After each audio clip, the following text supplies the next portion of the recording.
জয় জয়তে আই মাতৃসকল আৰু মোৰ শ্ৰদ্ধাৰ দেউতা মাসকল, যিসকল সদাশয় ব্যক্তিয়ে আজি মোৰ এই চেনেলটো উপভোগ কৰি আছে, সেইসকল সদাশয় ব্যক্তিক মই মোৰ ফালৰ পৰা অশেষ ধন্যবাদ জ্ঞাপন কৰিছোঁ। কিয়নো আপোনালোকৰ আশীৰ্বাদ আৰু মৰম স্নেহ লৈ মই মোৰ ইউটিউব চেনেলটো মই যেতিয়াৰ পৰা ষ্টাৰ্ট কৰিছোঁ তেতিয়ালৈকে আপোনালোকে মোক সহায় সহযোগ কৰি আছে আৰু আগন্তুক দিনলৈকেও মোক সহায় সহযোগ কৰিব বুলি মই আশা কৰিলোঁ।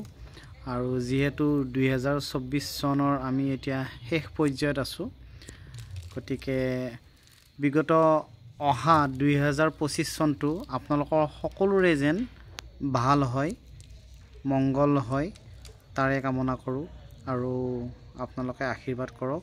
ময়ো যেন আকৌ আপোনালোকৰ মাজত এনেকৈ হাঁহি ধেমালিৰে ইউটিউব চেনেলত ওলাই থাকিব পাৰোঁ। তো মই বিশেষ নকওঁ, নতুন বছৰৰ শুভেচ্ছা থাকিল।